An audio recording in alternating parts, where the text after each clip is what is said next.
These two guys have Minnesota sports flowing in their veins. Mackey and Judd on Score North and ScoreNorth.com. Reckless speculation. Reckless speculation. It is a Reckless Speculation Thursday to all who celebrate. And we have our friend Darren Doogie Wolfson in from the 5 Eyewitness News Sports Department for some scoops, for some speculation. I have a juicy Vikings thing for you guys. But today is the last day of the Score North holiday auction. You can go on scorenorth.com, enter keyword auction to view the items up for bid. There's 9 items up for bid, 70% off retail price with some of these items, including there's a 5-night all-inclusive golf vacation to the Dominican Republic with Escape With Us Vacations, a riding lawnmower and ice fishing trip to Ballard's Resort, Canadian fishing trip to Fletcher Lake Resort. So all sorts of items. Today is the last day to bid. ScoreNorth.com, keyword auction. Happy Reckless Speculation Thursday, gentlemen. Reckless speculation. Indeed. Every Thursday's Christmas. Every Thursday. Happy Reckless Speculation Thursday. So I'm here in the studio. I've got a box right here that says, please leave here for Phil Mackey. Oh, are there holes in it? There might be anthrax in it, seriously. So I don't know if I'm going to cut it open, but I'm very, very curious. No, why don't you cut it open? It's not the Twins puzzle, right? Okay, because I just got a puzzle from the Twins. From as a Broadway. Christmas gift. 120 Broadway, 13th floor, New York, New York. Shipped to Phil Mackey. Interesting. Yeah, you've seen the end of Raiders of the Lost Ark, right? Why don't you just open that thing right up? Oh, you'll love this, by the way. Yeah. You'll love the Shipped to Phil Mackey, iHeartMedia. And it's got our address. Oh, no, I'm a traitor. I'm a traitor. Oh, you're Sorry, Yuri. Hubbards. Then I am digging in. I think this is okay, unless this is from a listener. Oh, it's Now, if it's from popcorn. a listener, No, maybe it's a that's loyal popcorn. listener. It's popcorn. good. Yep. It's our friends So at I am Popcorn. tempted to dig into this. No, get in there. It says 100%. Phil, Declan, and Judd too. We've got Judd, by the way, Plus- in parentheses. plus So it's Doogie, somebody that very doesn't small like you. Yeah. So I think I might just add my name. I'm not well here. liked. So, Enjoy hey, the popped corn. So I've I am got tempted. some speculation. Really tempted. Yeah, I've get got some into it. speculation. Speculation. PFF just came out with their top 50 free agents for I the saw this. upcoming NFL offseason. We're going to do a big Kirk Cousins discussion on Purple Daily today because they actually, and we can talk about it here too, but they put a price tag on him. But I want to scroll down to number 12 here. And by the way, the author of this, I've seen some people poking holes like, these contracts don't make sense. The author of this is Brad Spielberger from PFF. He is a brilliant capologist mind with Pro Football Focus, and he has been spot on with a lot of these projections over the years. So He spent some time with the Vikings a few years ago. Yeah, PFF Brad does a lot of great work behind the scenes in football, and I would trust his projections on these things, okay? So he has Danielle Hunter 12th on the list of top 50 free agents, which I might even take issue with that and rank him higher, but that's a separate discussion. He's got the projected contract, 3 years, $65 million, so $21.5 million a year with $40 million total guaranteed. This would make him one of the 10 highest paid edge rushers, but it would really only be like 2 years of guarantees. I mean, I do this if I'm the Vikings. In a heartbeat. The Vikings do 3 that years. deal. Yeah. I tell Talk you to me about that confidently, contract. The Vikings 100% do that deal. My Does guess is Danielle do that deal? Yeah, Does he's Danielle going top accept 5. being top going top 10, 5. or is it more like he wants top 5 money? He wants top 5 money. This He would wants put more him than this. average annual value. This would put him 6, 7, 8, 9. This would put him 10th. Yeah. Right behind Max Crosby, right behind Bradley Chubb. Well, what about some of these other free agents? Like, is the Jacksonville pass rusher, Allen, is he a free agent? He'll probably Who's be above franchised. Danielle on this list? And yeah, we can debate whether Danielle should be 12th. Brian on this Burns, list. but he there might is, get Burns, franchised. yeah, he'll get franchised. Anybody else pass rushing wise above Hunter on the list? Is Allen from Jacksonville? Josh Allen's third on this list. The other Josh Allen you're talking about. Now, Chris Jones, more of an interior guy with the Chiefs, is the number 1 available free agent. They're projecting he gets $30 million a year. I think warranted with the damage that he does from his spot. But I mean, if it's coming in and we're not talking like 25, 26, 30, we're talking 20 to 21 to 22, and it's only 2 years of guarantees. they'll do it. I think you got to do it. They And will you do it that. with a smile, right? They will. Now, the question is, will some other team, like, trump that offer big time? Like, how do you view Danielle, right? So you're all about how will Danielle be in 24, 25? potentially 26. But 24 and 25, those are his ages, Judd. 30 and 31 seasons. Yep. Do I have that right? Right on the cliff of elite edge rusher play there. Yep. Yeah, so how do you anticipate him playing ages 30 and 31 with the injury history? But I think on the body of work, specifically this year, he can trump this offer. And the problem, too, I think, is the fact that if you say, well, yeah, but, dude, you're pushing 30, you should do a deal that the Vikings can stomach. The problem there is obviously his second contract, when he should have broke the bleeping bank, he didn't. And so I think that this is now the try to make up for lost time contract as well, and lost cash. So, yeah, I think he's shooting top 5, you guys. And quite I frankly, think he is too. No, it he doesn't mean deserves he'll it. get it. Yeah, I think he deserves it Probably too. Doesn't deserves mean it he'll off the get it, season. but I think you need to at least ask for it. But let me stress this. Danielle really, really likes it here. He wants to be here. Now, I get it. Money, 99.9% of the time, ultimately talks loudest. So if some other team wants to blow him away, goner. Okay, I understand that. But if it's close, I think he stays here. That's how much my sense is he really, really enjoys being a Viking. Super interesting. Yeah. And the dominoes are going to kind of fall this way, and that you're going to, if Brian Flores is a huge reason why you'd want to come back, well, that domino is going to be determined in January or February, which is going to be several weeks before. I think it's like March 11th is when you can legally tamper. So you'll at least know one way or the other. Did Flores get a job somewhere? Is he still going to be the defensive coordinator?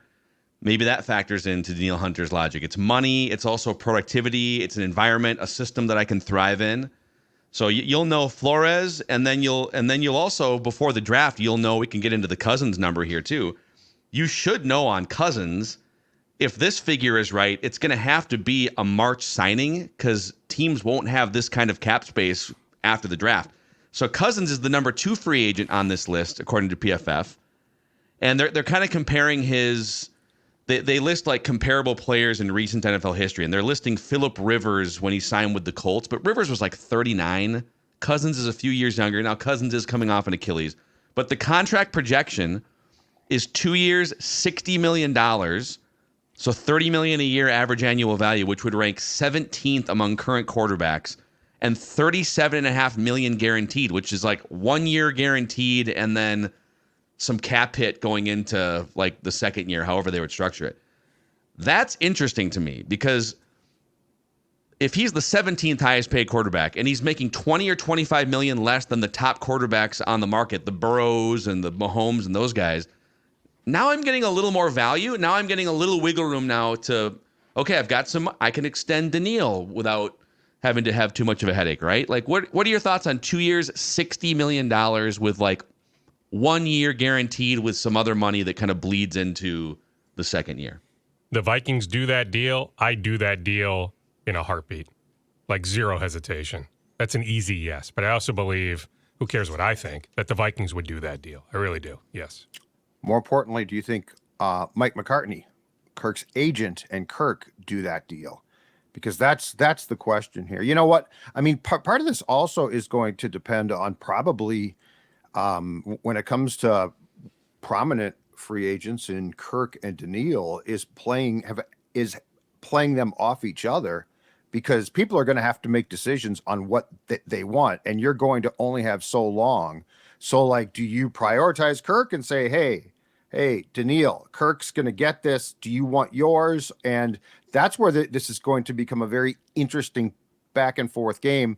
I do wonder, when it comes to Kirk, though, how much, if the Vikings indeed want to keep him, and all indications are they do, I wonder how much it's going to help the Vikings cause that, Kirk's really not going to probably be able to competently pass a physical in March. So if you're a team that had your eyes on Kirk, but he's not, the Vikings have the advantage of he's been in their building constantly, right? So like nobody's going to know more about where he's at recovery wise. So are the rest of the teams that fall in line there as suitors, are they going to be a little bit more hesitant, because he's going to turn 36 next summer? He's coming off a torn Achilles, and those teams are going to basically have to sort of fly by the seat of their pants and be blind about this. I wonder how much that helps the team that essentially has its doctor's hands on Kirk right now every day, Dukes. Well, you brought up Mike McCartney's name, Kirk's representation. He'll disclose all medical records, all medical information to any potential suitor. Sure. Yes, sure. I guess, by the definition of it, yes, he can't pass a physical in March because he can't go out there and actually play football. But if all things are progressing the way they're supposed to be progressing, like you can make a projection and say, okay, like he's crossed this threshold, he's this many months into his Achilles rehab, that he'll be okay by July or August, or maybe it bleeds into September. But by the time, late summer, early fall comes around, Kirk is going to be okay. So I don't know how much of a detriment it'll ultimately be. Yes, I mean, undoubtedly, the Vikings will have the book on Kirk, his recovery, know everything they need to know. But I think other suitors will have enough information to make an informed decision. I mean, wouldn't this be, I actually have another contract question too, but this seems to be, if you could do this where it's like, okay, one more year, and then if you need to get out from the contract after that first year without a ton of cap headache, you can.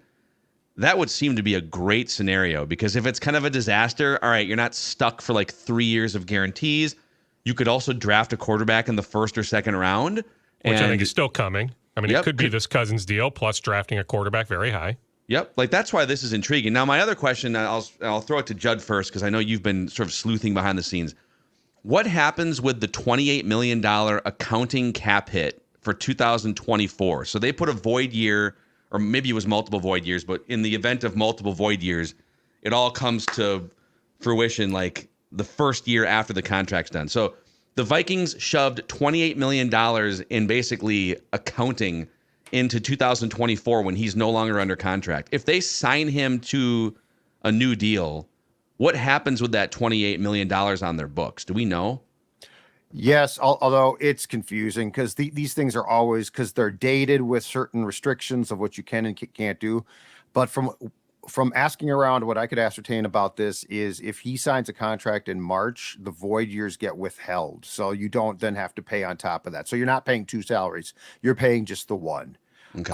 But again, I think there's a date on that, Dukes. And so like you can't just take this in perpetuity into July and be like, okay, we'll sign you now. So a decision, the key here is a decision has to be made, but yes, there is a way to actually eliminate the void years if you bring him back. Yeah, I mean, that makes logical sense. I'm far from any sort of cap expert, so I'm in the process of texting my guy Joel Corey, who used to be an agent, did John Randall's deal with the Vikings years ago, Ed McDaniel's deal, now does great work for CBSSports.com. I'm in the process of texting him, figuring hopefully he sees it in the next 10, 15 minutes. I'll deliver what he says. But Judd, what you said, it makes all the sense in the world that there is a way to wipe away that money if you do indeed extend him. And that falls under the umbrella of where I've stood, going back to, I guess, when we chatted on Tuesday, October 31st, that I said, hey, in that moment, I think there's a stronger chance today than there was Sunday morning, October 29th, pre-Achilles injury, that Kirk Cousins indeed signs an extension, ends up being a Viking beyond 2023. Our buddy Eric Eager from Sumer Sports also did like a full breakdown of void years from this past April. I scanned it. I didn't see anything of a new contract, how it replaces the void years, but I do believe Judd is right on. If you sign the new deal, I think those void years go away per se. That just makes sense, right? I mean, you think about it logically. Dukes, here's the synopsis. If an extension is reached before it voids, the amount in the void years won't come forward, and Kirk's contract will void out in March. So he needs to reach so there's urgency here. There's urgency on the Viking side. Vikings. Yeah. Now, if you're Kirk, you could. If you're Kirk, and you wait till after the void date in April, the Vikings would be stuck with a $28 million cap hit, and he would not be on the team. So Kirk has leverage to say, well, if you want that $28 million cap hit to go away, then how about an extra $10 million for old Kirky boy? And Phil, as you've explained before, Kirk has his money, so he is in a total position of strength here. Yeah, the $28 million is on the Vikings books. That's the weird thing about this. Like when you give a guy a bonus in the NFL, you can spread that money cap wise over like on your books over multiple years, but that dude still got paid before, the spreading of that money. So that's all. I know we're in the weeds here, but this is stuff that's going to be really important to the Vikings roster building over the next 3 to 4 months. So, hey, Dukes, injury report here for the Vikings.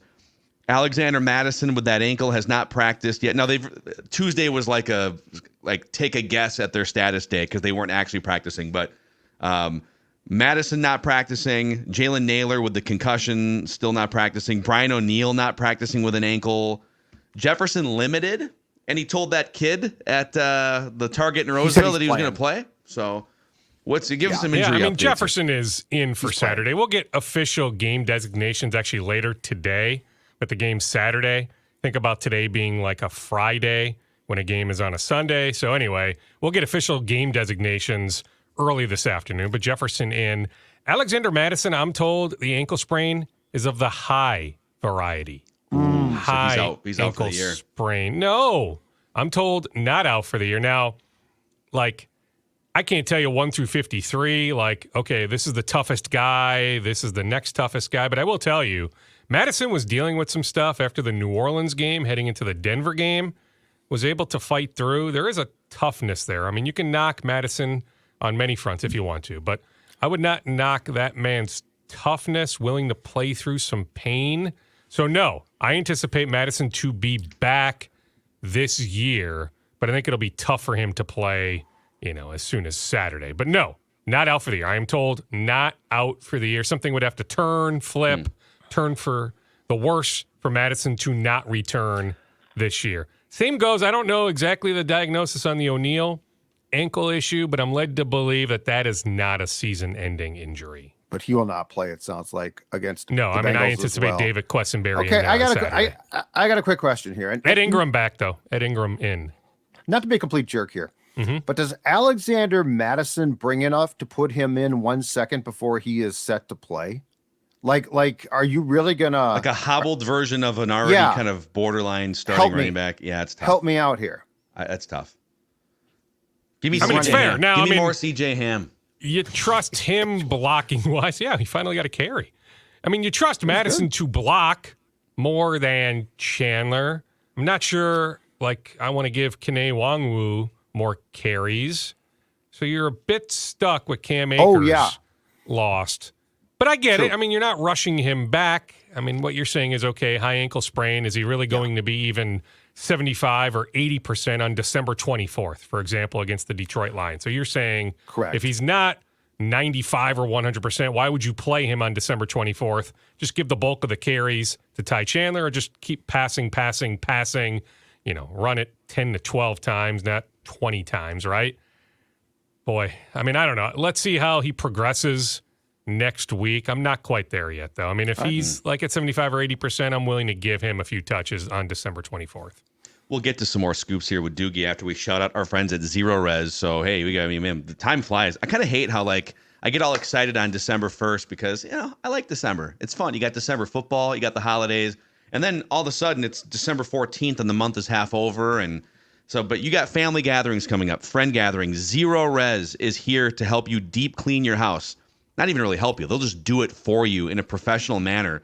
4.9 out of 5-star rating on Google with 17,000 reviews at Zero Res.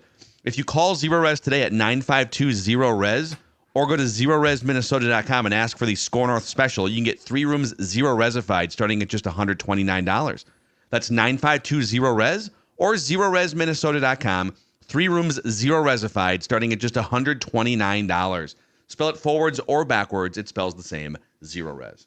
All right, Dukes, if you have any remaining Vikings things, feel free to throw them out. Otherwise, we can dig into your scoop bag here. Yeah, let's dig in. I mean, I think we've pretty much spewed everything we need to spew. I mean, injuries are, I think, as big a talker as any right now with the Vikings.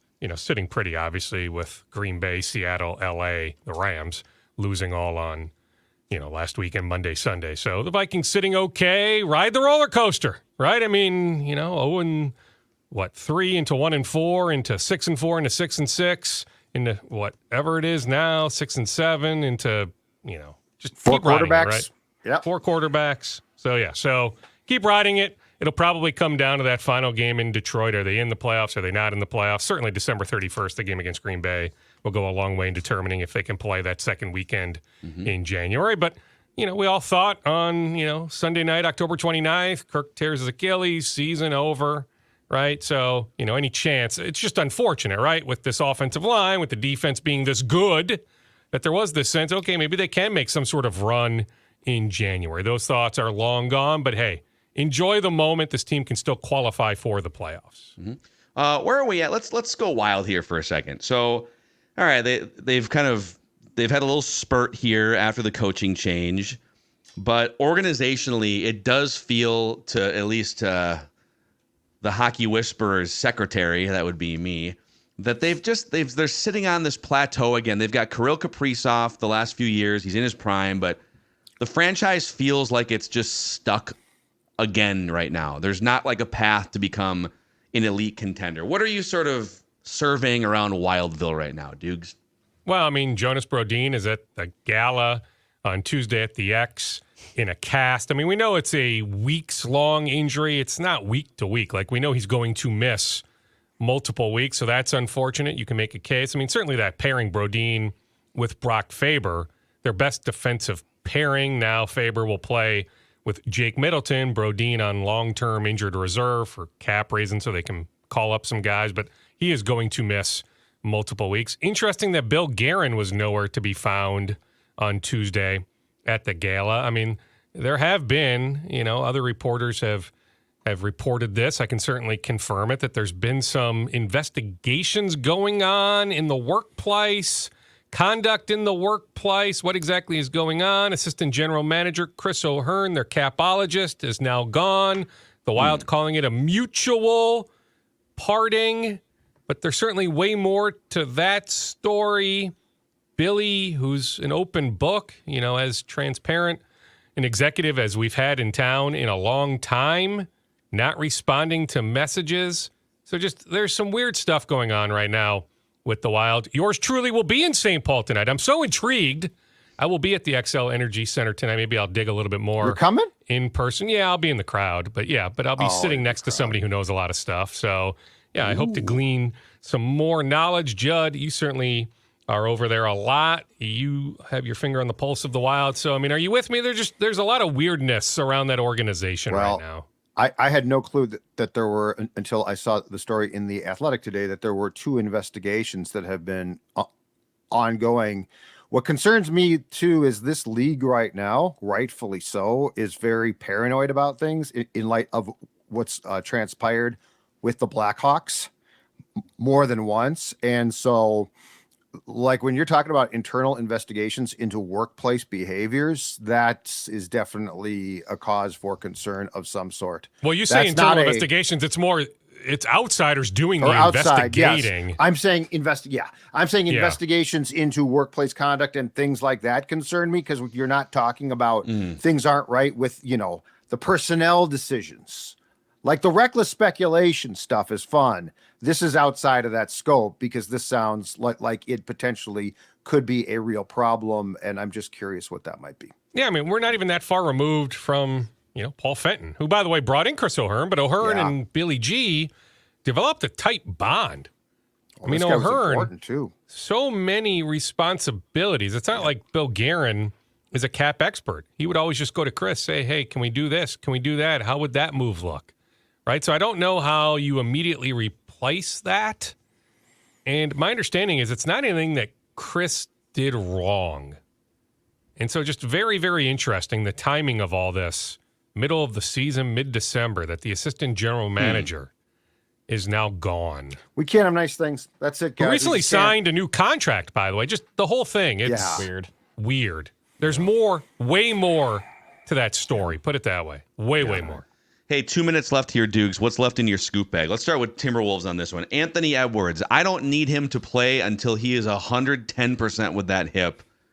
Where is he at right now? Well, I'm not sure he'll be 110%, but I will not be surprised whatsoever if he plays tonight. He's listed as questionable. He was on the court yesterday. Now, keep in mind, Saturday, his new shoe debuts.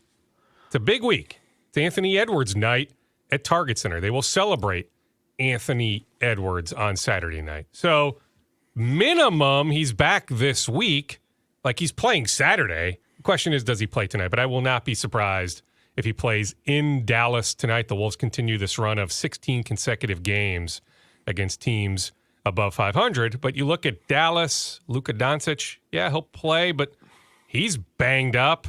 Like the other night, Kyrie doesn't play. Kyrie won't play tonight. You've got Seth Curry, who's questionable. He got hurt in their win against the Lakers on Tuesday, so he may not play tonight. Josh Green has been banged up. Derrick Jones Jr. So, all these teams, like, the Wolves are listing Jaden McDaniels, Jordan McLaughlin as questionable. I anticipate both those guys to play. But as we're, 20-ish games into the season, 22, 23, whatever it is, a lot of teams are navigating injury situations. Dallas, as much as just about any team, not knowing when Kyrie Irving will be back. But Anthony Edwards doing okay. I just don't know if he'll be 110% like you want him to be, Phil. But that guy wants to play. I would not be surprised at all if he plays as soon as tonight. Yeah, there it is. The scoop of Doogie on this Reckless Speculation Thursday. Great stuff as always. Couple more quickly. Royce wanted an update on what the Gopher baseball team may do. I did text with John Anderson. He doesn't want to talk about things right now. He'll wait later on down the road. Mark Coyle always has a guy in his back pocket. I don't know who that name is, like who is going to be the Gophers baseball coach in 2025, but an outside hire would not surprise me whatsoever. National Signing Day for football on Wednesday. The Gophers are trying to keep their top recruit, Colt Parrish of Esco, a safety, a top 75 player in the country per, whether it's Rivals, 24/7, all these recruiting services. It's unanimous. Coy Parrish is a top 75 player in the country, but just visited Ohio State. There'll be some home visits here, so this thing will go up until middle of next week. But the Gophers don't feel real confident right now about keeping that commitment from Coy Parrish, but they are doing everything in their power to secure his services. I wish Braden Carrington of the Gopher basketball team all the best. He's dealt with some stuff. It's out there now. He's taken this mental health break. I commend him for speaking up. He's dealt with some stuff for a while. I don't need to get into all the weeds of everything. He did put out on social media that he anticipates being back at some point. So this is not like some sort of career-ending situation, but I just hope that he can square everything away that he needs to square away. Yeah. Thank you, Doogie. All right, boys. Take it easy. I'm going to bond with Joe Mauer. Hopefully the future Hall of Famer. Don't know if he gets in 24, but I think he gets in at some point, whether it's 25 He's on a lot of ballots, you 26. guys. I'm seeing a lot of ballots. I know. Will you please say hi from me? I love Joe Mauer. I will do that. Absolutely. One of my favorite players I've ever covered. Just like a genuinely awesome night. You want me to give him the popcorn? I mean, You can give him the popcorn, maybe. Sure. But hey, ask Joe, Doogie, if he was asked to do any type of alternate broadcast with the new broadcast deal that's in the Twins. I've heard some interesting things behind the scenes. I would love to know Joe's like a Mauercast? Like a Mauercast or something. Yeah, like a Mauer or more no-cast maybe. Something like of a with Justin would make some sense. We need a little more excitement. I'm not quite sure. I think that, broadcaster when I think of Joe, but I agree. With Justin, the two of them, I could see something along those lines. I will ask him about that for you, Declan. Yes, I will do that. Let me know. All right, boys. Scoop. All right, see ya. I will see you later. Bye-bye. All right, guys. Good scoop session. A little Reckless Speculation Thursday here on Minnesota Sports with Mackey and Judd.